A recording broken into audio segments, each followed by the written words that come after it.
Tuning in to the online broadcast network, AFTERBUZZ TV. Over 20 million weekly downloads in over 150 countries, and your number one source for after-show entertainment.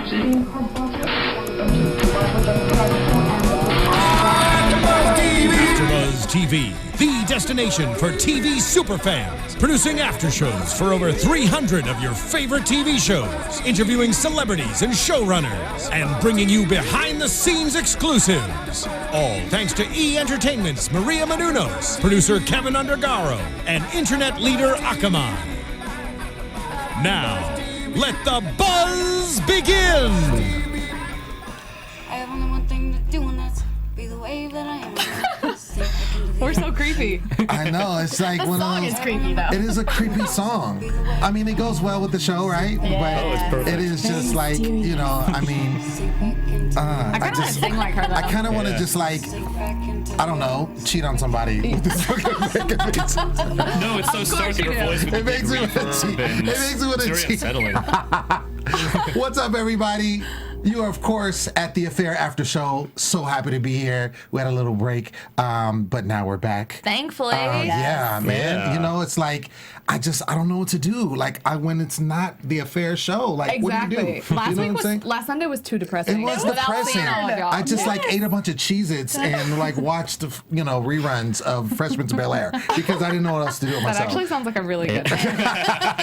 I'm your host, Lem Gonsalves, and right next to me is the beautiful, the talented Miss April Whisenhant. What's up, girl? guys? So happy to be back. Yeah. And of course, on the other end, we have the equally as lovely and incomparable Miss Kellie Knezovich. Hey guys, I'm Kelly. And joining us, we have a special member. For the first time. For the first time ever, he's adding to the show, Mr. Josh Richmond. What's up, man? I am so thrilled to be here discussing Yeah. the affair with you guys. I've been engineering a couple of these. And I've been watching the show alongside you guys. Yeah. It's so good. And you see how he's trying to like just smash on us because he had a little fancy laptop. You see that, right? Right? You see We're that? all so in. You know what I'm saying? I have to assert my dominance Yeah. early to get ahead of this You group. know, he's trying to catch up. He's trying to do it. I see what it is. All right, so let's dive into this. I feel like, first of all, I just want to go on record by saying there was some the two versions, I think, were vastly different. Yeah. We haven't seen that in a while. Yeah, exactly. Normally there's some similarities and then there's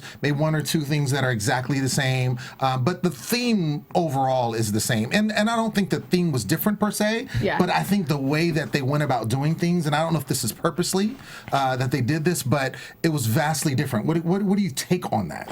I don't really know. They kind of went back to what they were doing at the beginning with it was very, very different. I noticed like subtle differences in tonight, but I think they're huge. Like in Noah's version, whenever he sees Allison, she's wearing like a sexy dress, and in her version, she's like very covered up. Right. And Right. just how like I feel like the little things are going to be what really matters, and the differences with tonight's episode. Right. And even in tonight's episode too, the detective played a huge role. Oh, And yeah. I A mean, couple we haven't big seen reveals that. there. Yeah, exactly. And we haven't seen that in a couple episodes. Yeah. But I mean, that was pretty telling too. Yeah. Allison looked mostly the same in both versions to me, but I feel like Noah's role was drastically different. In one, resisting the idea, and it seems like Allison's just kind of, falling into his lap and Right. and laying this whole Right. trip, take me to the hospital on her. Right. In the other version, he's there from the beginning, and he's full on like supporting her and there the whole time, and Yeah. like trying to get back in. Yeah. Okay, so my take on this, and help me out, but I feel like we've already seen them talking to the detective, correct? Yes. And I feel like they haven't gone back to that. Now we just see the flash forwards where the detective is, investigating what we know is the murder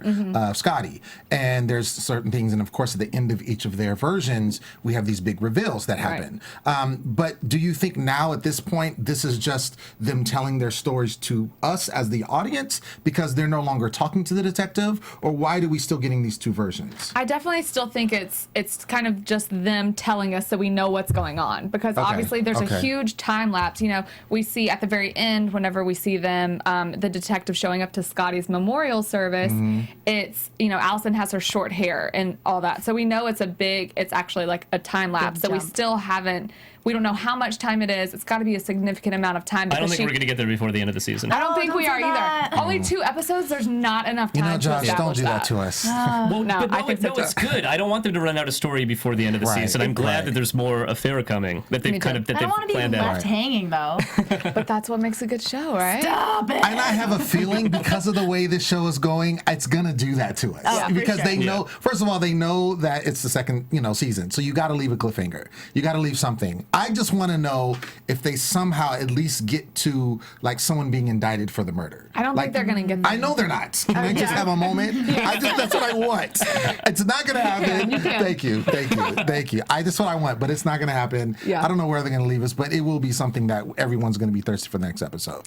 We have to find out a couple things, though. I mean, I feel like we have to figure out if Allison's pregnant, and if so, Right. by who? Right. And, maybe we won't find out who murders Scotty, but we'll have to find a couple things out. Well, and it's interesting because they do. Speaking of that, that specifically, we know that she has a child. Yeah. Early on into the season, of course, we don't know whose child it is Right. because, as we know, she's still doing her thing with Noah. But we know that the child happened. So just at some point in time, when does this happen? At what point in time? Are they still having an affair when she has? You know what I'm saying? Like, Right. There's a lot because my thing is, and maybe if you guys can help me, I can't. When they flash forward, I'm not sure how long it is. That's what I mean. We don't know what the time lapse is yet. They haven't established that in Revealed that. any way besides the fact that we know that Allison, seemingly when she has this short and different haircut and kind of dresses a little differently, we know that she has a kid at this point. Right. So it It has has to to- be a significant And amount I'm of time. thinking years, because didn't she say when she was talking to the detective I think maybe the first or second episode, that I have to go pick up my kid from school or Right. a babysitter Yeah. or something? Yes. So the kid has to be old enough to be in school. And Noah's book has now become a movie too. Yeah, Right. Right. Major Which motion is- picture. Major Yeah, motion Exactly. picture. just knowing the Hollywood development cycle, it's going to take a couple of years Oh, to get for to that sure. point. Right. Yeah. Not to mention publishing the book. Yeah. Right. So Yeah. he's obviously at this point we know he's written the book because at the stage when present day he hasn't even started, Right. or he has some ideas or thinking whatever. about it. He's thinking about it. So when it does flash forward, he has the book already published, and we know again it's going to be a major motion picture according Right. to that snippet. But it's that we good. got. It's another way the show is so smart. They've been Yeah. parceling out just the right amount of information. Right. We don't Yeah. get too much time with the detectives or too much time in the present day. Yeah. Just enough to tease us for No, where they're this whole very thing is good. headed. Yeah. I don't know if it's the writing or directing or both, but they are I think so it's all. good. Yeah, they're so good about just keeping us like hanging. Yeah. Like Yeah. you think like, oh, okay, fine, we're gonna get everything, and then no, it's like a bombshell drops, or we're like, oh no, there's something else that we now have to be concerned about that we weren't concerned about before. And I love that everything is rushing towards the end. Yeah. I feel like we're going to figure out what happened at the end, like Yeah. the final episode of the series. Right. It's like, that's the Right. end. There's an interview with Joshua Jackson, a quick little interview. He was saying that this is not a sit back show; it's a lean forward show. You're Definitely. always engaged. There's no way that Absolutely. you're ever just Absolutely. hanging back and bored. You're never bored. Absolutely. You're always super engaged. Right. And I think even with the slow moments where it's like maybe you don't think a lot is going on, somehow later on in the episode, then you see like, oh my gosh, they were talking about that, Yeah. and Right, now it's right. happened. And so it's just like, oh, we need to watch it like twice sometimes or three Exactly. times just Yeah. to catch everything. They because really there's look so for many. those little details and to see how they're Right. different depending on who's telling the story. Absolutely, Right. absolutely. So speaking of story, let's jump into Noah's version.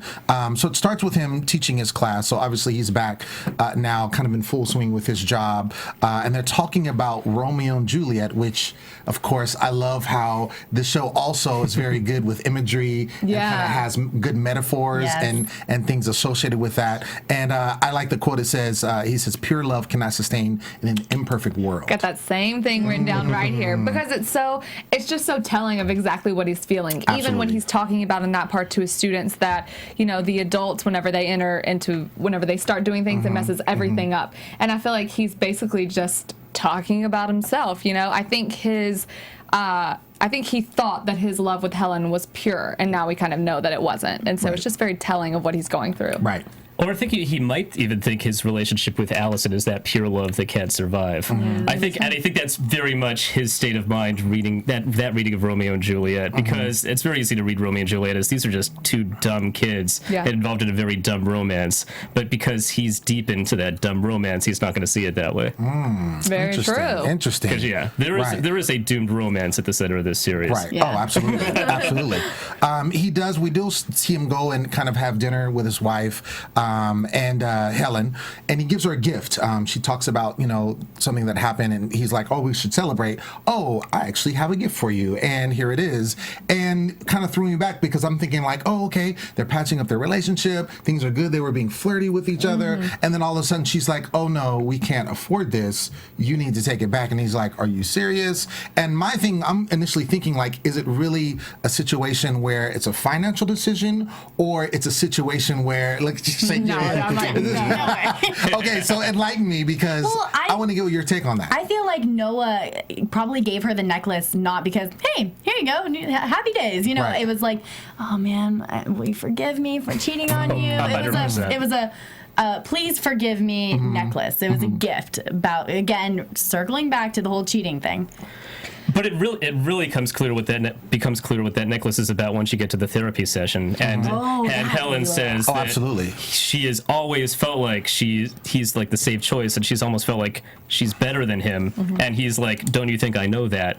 Oh my gosh. He's always been trying to kind of like buy his way into like her good graces, right. And this is just part of that pattern. She said that. Yeah. I don't like that at all. It was just making him feel even worse than he already did. Well, I mean, and granted, we know that a lot of this stems from her upbringing with her parents, and how especially her father. You see how her father is. You see how he's all about money. You see how he's constantly lending them money. We've talked about before about him feeling emasculated because he has to accept money just to support his family because of the lifestyle that he's chosen. And so I think that I think that's Helen's MO. Like, I think that even if they weren't, in a situation where he's had an affair, I think that's just kind of how their relationship has been, which may have resulted in him wanting to kind of step out because he feels that way. Well, he said straight up that he did, Right. but I think the necklace I think it's a symbol of what happened. I think at this point, he said it's like 4 months later after, everything went down, and he presents it in a time where they're kind of okay, where it's like, we're having a happy moment, we're at dinner, this good stuff is happening with my store, and then it's like, let me give you this necklace. And it was a sweet thought, but I think her mind kind of switched because it's like, oh, this is just a reminder of everything that happened. A reminder of the last 4 months. Yeah, plus she just had to throw those, like, we can't afford this, we can't afford this, we haven't paid the Amex bill. So it's like, even though I think that was a moment where at first I was kind of feeling bad for Helen, but then I'm like, you have to go and throw in that little jab, which, just like you said, it's her MO. She's kind of an emasculator. Yes, absolutely.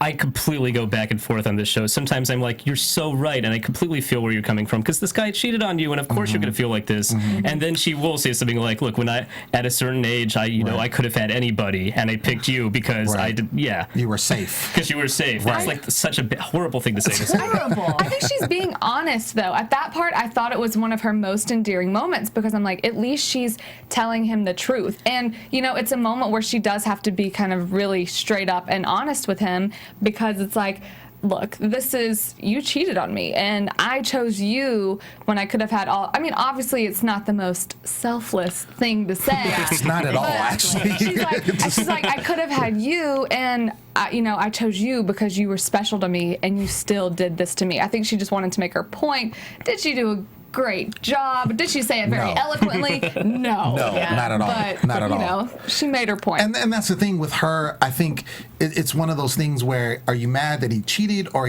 are you mad because he cheated on you? Like, when you think you're better than someone and then they cheat on you, it's like, well, wait a second. How dare you cheat on me?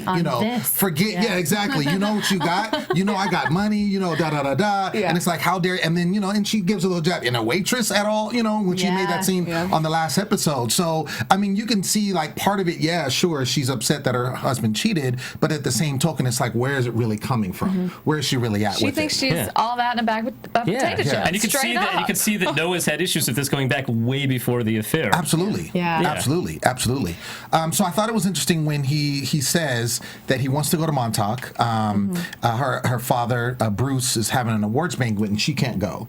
And so he's like, oh, I'll, he volunteers, I'll go. And, of course, his and Bruce's relationship is very fickle and weird, and the fact that he wants to go, I'm like, okay, why do you want to go there? Would he want to go there if it was somewhere else? Absolutely not. But he assures her, because of course she red flag, like, no, you're not going. That's not possible. Oh, but it's been 4 months and all this kind of stuff. ladies, I just have to laugh. I'm like, 4 months. I want you to tell me. So if this, I kind of don't even like ask because I feel like it's what we're gonna say. right. You're gonna okay, but because I started asking, if if your husband cheated and you know that the person he cheated with is in the same city that he would be going to, would you allow him to go? No. Absolutely. I mean, it's a thing of like allowing someone to do something, putting it that way, it's like, okay, that's different. But I think whenever he offered to her originally, I think it was like a genuine, like, okay, I realize, you know, you have this big thing for your store, and plus we're having these problems with Whitney. She might be bulimic. Like, there's stuff going on. Let me help you. But then it's like, oh, wait, it's in Montauk. So I think the initial offer was genuine, but then it's kind of like, I feel like he was offering because it's kind of like a peace. What's it called? A peace offering. Yeah. Because it wasn't like, I don't think he really wanted to see Allison. I don't think he was planning on it. I think he would probably try to avoid her if he did see her. Exactly. I think of it like he wants to go to Montauk so he can come back and be like, I told you I didn't see Allison. So won't you forgive me already? And that's the thing, and we know, and I think the only reason why this is coming out is because we know Montauk is a small town, and it's not like he's going to New York. It's like New York's huge. You know, the fact that someone you cheat on is in that same city, the likelihood of running into them, unless you know where they're going to be, is unlikely. But of course, in Montauk, it is a different situation, which I could see why Helena would feel that way. On the same token, I do agree with Josh. I think that initially, and you too as well, that initially he did not intend for that. You know, he was like trying to be whatever, but at the same time, it's like, oh, if I do go and I don't see her or I don't mess with her, then I can show you that everything's good. So then you can finally forgive me and we can move past this. He is trying so hard. I mean, you have the necklace, you have this whole going to see Bruce, who he hates. Right, exactly. I mean, let's be real. But see, my thing, but also on the flip side, though, it has been 4 months, and yes, he hasn't seen her, but at the same token, once you know those feelings there's no unrest with those feelings. And if you see her, you know there's going to be something that's going to be an exchange there, whether you act on it or not. Why put yourself in that situation? That's how I would feel. If I was in that situation, I would not want to go anywhere near there because, number one, if I do have feelings, I may want to act on them, and then two, why would I put myself in that situation? Right. Well, clearly he's an idiot. Yeah. I could also see how after 4 months of therapy, he just doesn't want to be around Helen for a weekend. That's true. That could be. It's probably a little bit of both oh, I want to see this woman that I love secretly, and then also I want to do something to make you happy. Exactly. Save our marriage. So he ends up, of course, going, and then lo and behold, I can't believe this. He runs into Allison at the banquet. She's working there. And it's funny because he has this talk with Bruce, and Bruce kind of sheds some light. We already know that Bruce has had an affair. Right. So / has affairs. Exactly. He does explain about one of the instances where he had an affair with a student of his, and he was kind of explaining how that made him feel. And so I guess I don't want to say it was a bonding moment per se, but I think it was one of those situations where Bruce kind of educated him on, look, this is not something to play with. Like, I understand that, you know, this is where you are, because he, you know, first thing he asked him is like, oh, was that the girl? Because he knew what happened. But at the same token, he's explaining it, and I thought it was interesting because he said that as a result of the affair that he had, that's how his best book came out. See, I think he was kind of almost giving Noah permission in that thing. I think it was a bonding moment, but because he's telling him, he's like, you know, he knows now that we know that the ladies played a game of telephone and Bruce ends up finding out about the affair. He's basically saying, you were doing all of this writing over the summer when this was happening.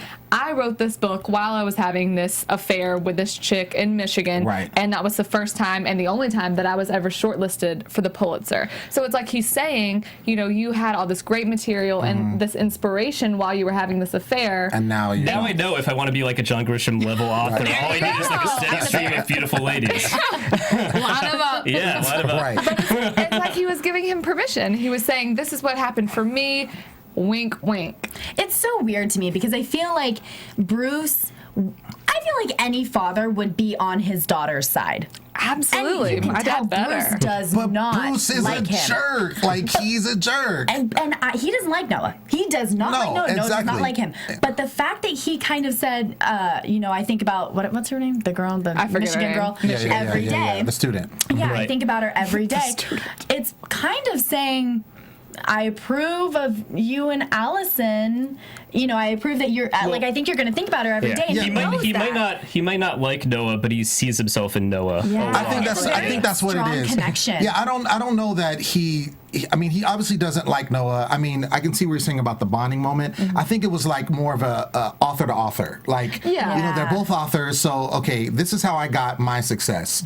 If you want to be successful, you may want to look at this further. Right. And then when Noah, asked him about like, do you still think of her? And he says every day. I think that was a genuine moment, basically saying like, yeah, I do. But I think that's a precursor to him, because I think Noah took it as like, oh, well, if he thinks about her every day and he's married, then I need to maybe act on that and kind of move forward, which is kind of slimy, but at the same time, I think that's what gave him his go ahead to go back to the hospital. I think so too. Because I think he was good, and this is his version, of course, but I think he was good. He dropped her off. That was enough. He saw her. He comes back, he helps him up or whatever. And when he says that, where's he at? Right back at the hospital. Yeah, again, without softening Bruce's character at all, they're drawing the parallels between Bruce and Noah very heavily here. Right. To the point that by the end of Noah's story, it's like Noah's on his way to becoming Bruce. Exactly. He's got this successful book, and Yeah, that's a really good point. That's a really good point. So after that, in the hospital, we do find out that Allison's grandmother, who she does call mom, who she feels is her true mom, has a heart attack, and that's why she's there in the first place.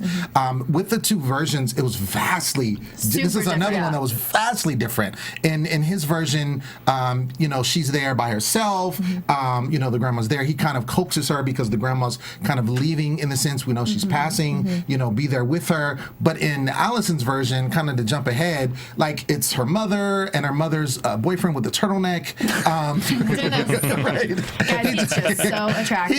I was like, wait, what? No, it was horrible. And so it was just interesting, like, still the grandma's the focus, but how it was just vastly different. Yeah. So I'm concerned with you all. Why do you think that was? I mean, we all know that it's their versions. Yeah. Right. So they're trying to put themselves in the best light. But in that particular sense, what do you think was the differences? I actually planned on asking y'all the exact thing because I can't figure out for myself why they would do that. I get this. Okay, so in Noah's version, they're still at the little banquet thing, and he sees her on the phone stressing out. That's when he learns, like, oh, she doesn't have a car, so he'll take her. Right.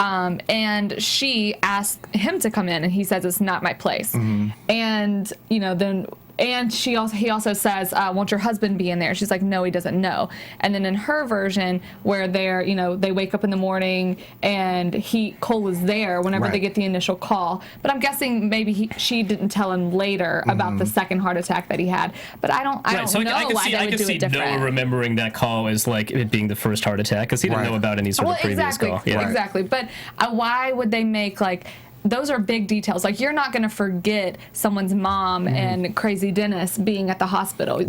So I don't know why you would leave that out. What do y'all think? I feel like if there's a truth to one of the stories, if one story is true, I would probably have to go with Allison's version. Yeah. Just because I feel like Noah's version paints him in the best light, which both these stories do. Right. But I just don't think it just doesn't sound legit in Noah's version that Allison wouldn't tell Cole anything ever. Right. Yeah, that was really, really suspect. And the fact that, do you want to come in? And he's like, no, I shouldn't. Of course, painting him in a good light. Right. I just don't think going back to the very beginning of this series, it's Noah, from Noah's perspective, Noah always just kind of fell into this relationship. Yeah. Allison's always showing up at just the right time, and it's almost like I don't even have a choice. She's just always there, and I can't help myself. He's playing the victim. And then too, I mean, in his version, it's so like he's coaxing her, like he knows. He's a writer, he's a teacher, he knows nothing about like death and all of that kind of stuff. And the way he's like talking to her, her, it's almost like this is his expertise. So that's what to me makes it not legit. Where he's like, oh, go hold her and tell her you love her and all this stuff. And he's not like the most, sensitive type man. Right. So to automatically be that way because it's Allison and you two are the only ones there, and she's having this moment where he's like, oh my gosh, she's gonna leave. You know what I'm saying? Yeah. Like, I'm like, side eye, like, come on. Like, I'm looking at him like, That said, and not to skip straight to the big moment, but I don't think Noah said "I love you" just before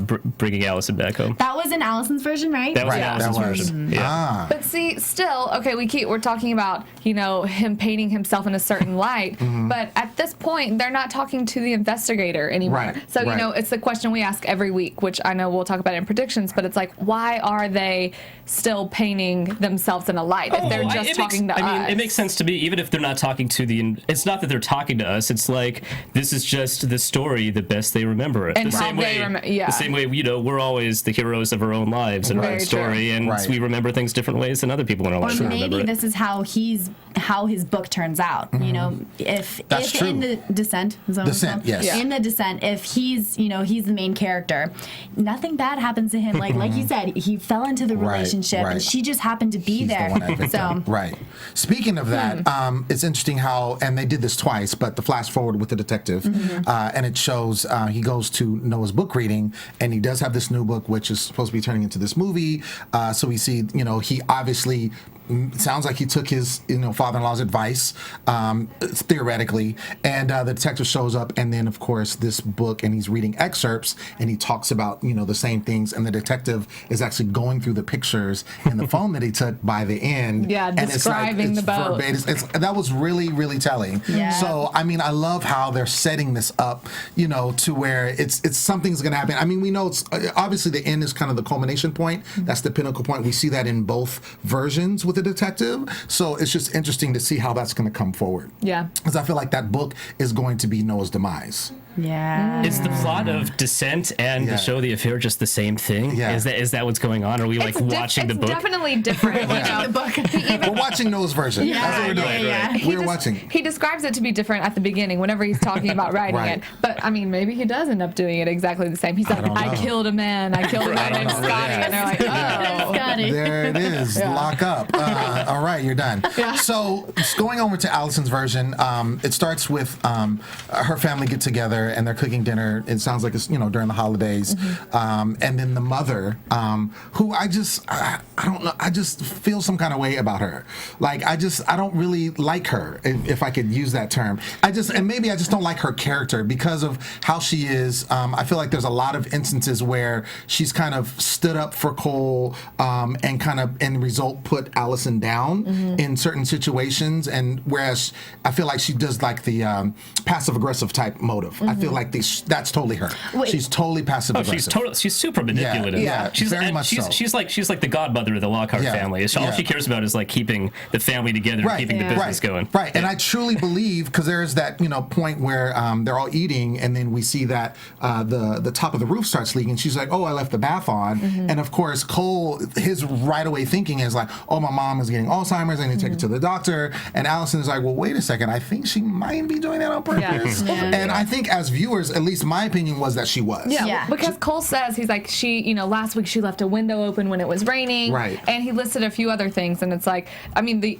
Alzheimer's wasn't popping in my mind whatsoever. Yeah, It was because it straight all up had like, to do with the house. Yeah. The rug, that blue rug was ruined, Yeah. or red rug or whatever. Right. Senile is the term actually that was said. But I mean, I think it just goes along her manipulation, and it doesn't. And to me, it doesn't really come out of like love per se. It's just more preservation. I think she's all about preserving what she has.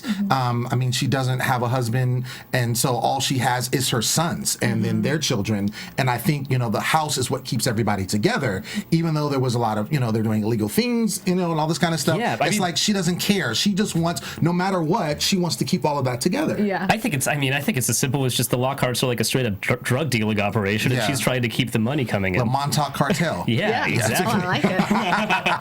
I think that she plays the full-on mama bear role. Of course, she is. So she's, she is that mom who's going to protect her son and, support her son no matter what. If it comes to putting Allison down a bit, she's obviously not above it. But I think that, even we see all she wants for the holidays is for everyone to be together. And whenever they're sitting down eating dinner, everyone's talking about, oh, I'm going to do this with my money. Scotty says he might move to the city and open a club. Somebody wants to open a tattoo parlor. And so I think that's exactly what she's doing. She wants to keep everyone together, but she knows that it's their decision technically, even though I'm sure she has a say, but she can't be the one to be like, no, we're not going to sell it. So therefore she can do these other things to push it off. I wonder how she's going to react when Scotty dies.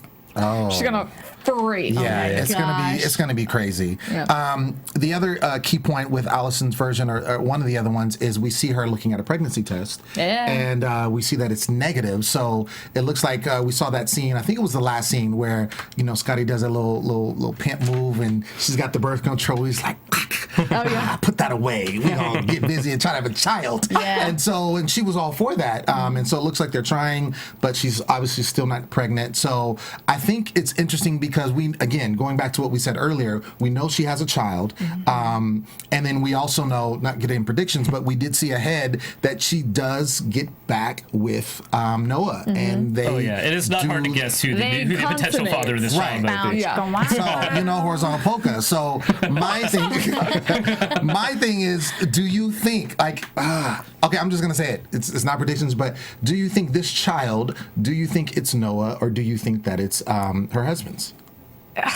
I almost want to say it's too easy either way. It's like too easy for it to be Noah's, and it's too easy for it to be Cole's. Right. But I'm leaning more toward Noah only because we see at the memorial service she's sitting in the back. Yeah. She's not sitting up front with all the family. I saw that. She's sitting with the reject. I'm Team Noah. Yeah. Team Noah. Team Noah. I think hashtag. I'm with you that both are too easy. I think it's got to be like a sneak attack coming from somewhere else. Yeah. Bruce. It's gonna be Bruce. Yes. No, it's the turtleneck guy. It's the turtleneck guy. Oh my God.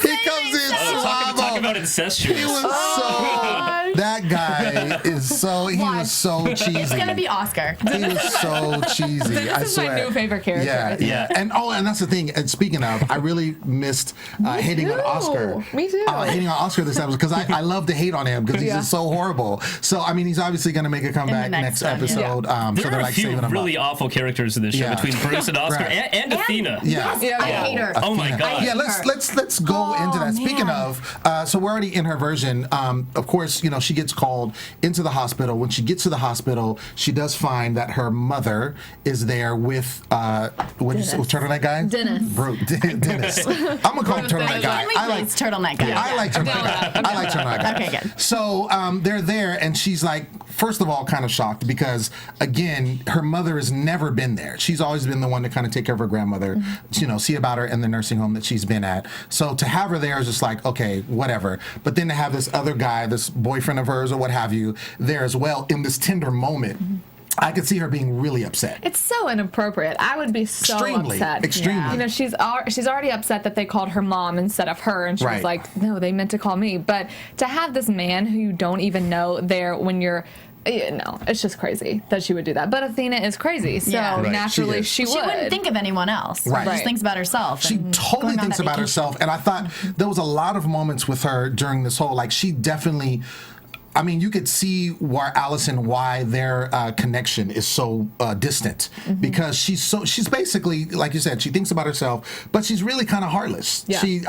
You see that, when it comes to the time, she wants her to the DNR, wants her to sign the DNR paperwork, which means do not resuscitate. And she's like adamant about her. She's like, you really need to sign this. And her reasoning is just like, it's very selfish. Like, because, they broke ribs trying to, and all this kind of stuff. And her whole thing is she doesn't, and we see later, she doesn't want to have to deal with it. Exactly. Her thing is like she doesn't want to deal with that portion of her, trying to be there and trying to make amends. Her whole thing is I want her to basically die so that I can get on with my life and I don't have to I can close that chapter of the book per se. But the interesting tension is, as awful as like Athena is throughout the episode and as awful as her motives are, she might have a point about the DNR thing. As Noah's talking to Allison later and saying like she really is towards the end of her life and maybe it's too painful to prolong it. Well, I mean, I can agree with that if it was not Athena. Right. Do you see what I'm saying? Because it's Athena, I know, and you can even see when it gets towards the end, and then all of a sudden we see that, in Allison's version, the grandmother does pass, and she's like, okay, well, we're going to do the arrangements. She's like, oh, well, no, we're leaving. Yeah. She's like, you can't stay a few days? Yeah. Like, this is her mother. Your mother. Her mother, not her, like, homegirl, craft buddy. This is her mother, and she's like, oh, and to me, this is what's interesting about Athena's character. Her character's position is like a spiritual type healer. So if you're that, usually you're in touch with people and their emotions and all that kind of stuff. I have an inner hippie, so I know about that stuff. But then this is your mother, your flesh and blood, and not to have those same type of feelings. You know what I'm saying? I think it's very ironic that it came out that way. I think it was too soon for her to suggest it the first time that she did. The Grahams still looked healthy whenever she was first put into the hospital. Right. And, she was kind of, her skin was a little more plump. She just looked better. I think maybe after the, heart attack, after the second kind of scare, I think maybe then would have been the time. But I'm like, just like you said, this is your mom. She, you don't know exactly what's going on with her. And Allison made a good point there. Like, if you sign DNR papers, they could, if she chokes on a grape, they're not going to save her. Right. So I think it was just too soon at that point. I think she definitely had a good point afterward because it was clear that her heart's just not gonna it's not gonna last. Right. Athena just wanted to get rid of her though. Absolutely. Oh yeah. No, absolutely. No question that this is just a person who always runs away when the going gets tough. Right. Yeah. And you can see how that's informed their entire relationship. Yeah, she's a nomad. She's a self-proclaimed nomad. She runs away when everything's get tough, and this is a tough moment for her. So her whole thing is like, I'm here, but at the same time, I'm ready to not be here. I'm ready to move on. So let's have her die peacefully in her eyes, and then I can move on and not even think about it anymore. Because I think also too, her connection with her daughter is the grandmother. Because of where they are. And I think too, it's almost kind of wanting to get Allison out of her life as well, because they don't have a relationship. So if the mother is gone, now she doesn't have to worry about Allison until she's getting ready to die. You know what I'm saying? Or she has to be there for some grandiose, I mean, that sounds bad, but I think we're talking about Athena and how selfish she is, and the fact that she's dating turtleneck guy, that should be enough. That's horrible. That's a red She's flag. clearly the worst person ever. Clearly the worst person ever. So, but I thought one thing that I did see in both their versions that were similar is that Noah was there the whole time. And so you see her coming out of the hospital. Of course, at this point, the grandmother's already passed. Her mother is gone. She comes out, and it's been, I'm sure, some time. But then all of a sudden, Noah's still there. And he's kind of doing his thing. What do you think of that, being that it was in both their versions? I mean, well, in his version, he is there to drop her off, and then he leaves, and that's when Bruce says, I think about her every day, and then he shows back up, and then we see them go to the little pier thing. Right. And it was he was there almost the entire time in hers. But I think that, I don't know, I think he was there, they just remember it different ways. I think maybe he did leave for a little bit because, we see him drop her off. And then come back. He asked to stay in her version. He asked to stay. And instead, I think maybe, it still happens, he leaves, but I don't know. I think that he definitely was there, but he was just trying to make it seem like he was a little more, he did the humane thing and woke her up. He was being a good guy. He was being a human being, even if he had ulterior motives. And I think, the one thing I think that's good, regardless of how the situation is between them. I think it is good that he did that, because even the mom couldn't even do that. One last thing before we get into predictions, we see another flash forward in her version where it's the funeral, and we had talked about that. You explained briefly that she was kind of in the back, which I thought about that, but now that makes sense, because I was wondering, like, why would she be in the back? But if it was a situation where she's distant from the family because of something that happened, then that's why. And then of course we see that he also finds out that there was a cancellation and a reservation under the Soloway at the end, which it keeps coming back to this end. So interesting, very interesting. Real quick, the big I love you too. Yeah. How did we almost I know. Sorry. So first of all, we screamed. The second time I screamed, I just had to scream because I wanted to match up you guys. So okay, just go ahead, bam, go about. Holy crap! Okay, first of all, it's just so absolutely ridiculous. I know they just shared this tender moment, but it's like, you do not love each other, you fools! No. Oh my gosh, I can't. I literally they love can't. the idea of each other. Yeah. Right. So you think that the "I love you" doesn't exist, meaning it's not true love? I think that they do at this point. I think maybe they actually in the future will, but it's just no. Like, Again, yeah, they might think they do. The Romeo and Juliet parallel is very apropos here. Right. Yeah. There's the two people who think they're meant for each other when they're completely not. Right. yeah. Time I think full they circle. might be. I don't know. We'll see. Well, let's go ahead and get into predictions, and then we can kind of say what's going to go on next. And now, your AfterBuzz TV predictions. Whitney's pregnant. I just wanted to get. All right, Josh, go ahead. Well, you go ahead and start. And Yeah, look, they said Whitney's bulimic because she's throwing up, Right. but no. And then they also mentioned later that Scotty has taken all these trips into the city. Why do you think he's taking trips into the city? We saw them together multiple times before. I think all the signs are being set up. Okay, so then that's also the connection as to why Noah is my being word. investigated all the time. Yeah. And the book. Because and of the Allison. trips to the city. But because Scotty's dating Whitney, or somehow they're Or they're doing something pregnant, together. something, Yeah. and then and that's it. Yep. Oh my God, Noah kills Scotty. No, Noah kills. Yeah. Well, if Scotty gets Whitney pregnant, he finds out, and then a heat of the moment he kills. Oh, didn't we see in the preview that Noah was being held back, like he was yelling and screaming or something? Was that Noah? That was Noah. Yeah. That was Noah, yeah. Maybe he was yelling at Scotty, being like, "Get away from my daughter! Don't." She's what is she like? 16? She is. Yeah, she's young. But the whole thing about the pregnancy thing, at this point, they're not seeing each other. So Who? Scotty and But that's what We we're don't saying. know 'Cause that. we're That saying they Scotty's are. taking all these trips into the city, so they might be. Oh, It's you like think maybe secretly they're having their own affair. in this own 4 months that it has been going on? We since don't they've know been that they back. are, but it might be. Interesting. And that's what we'll find out Interesting. next week. Next week. Next week. Okay. Well, shoot. I don't have anything left to say. I know. You guys have all It's said it for me. mic There drop. it is. Boom. Bam. Please. Bam. Done.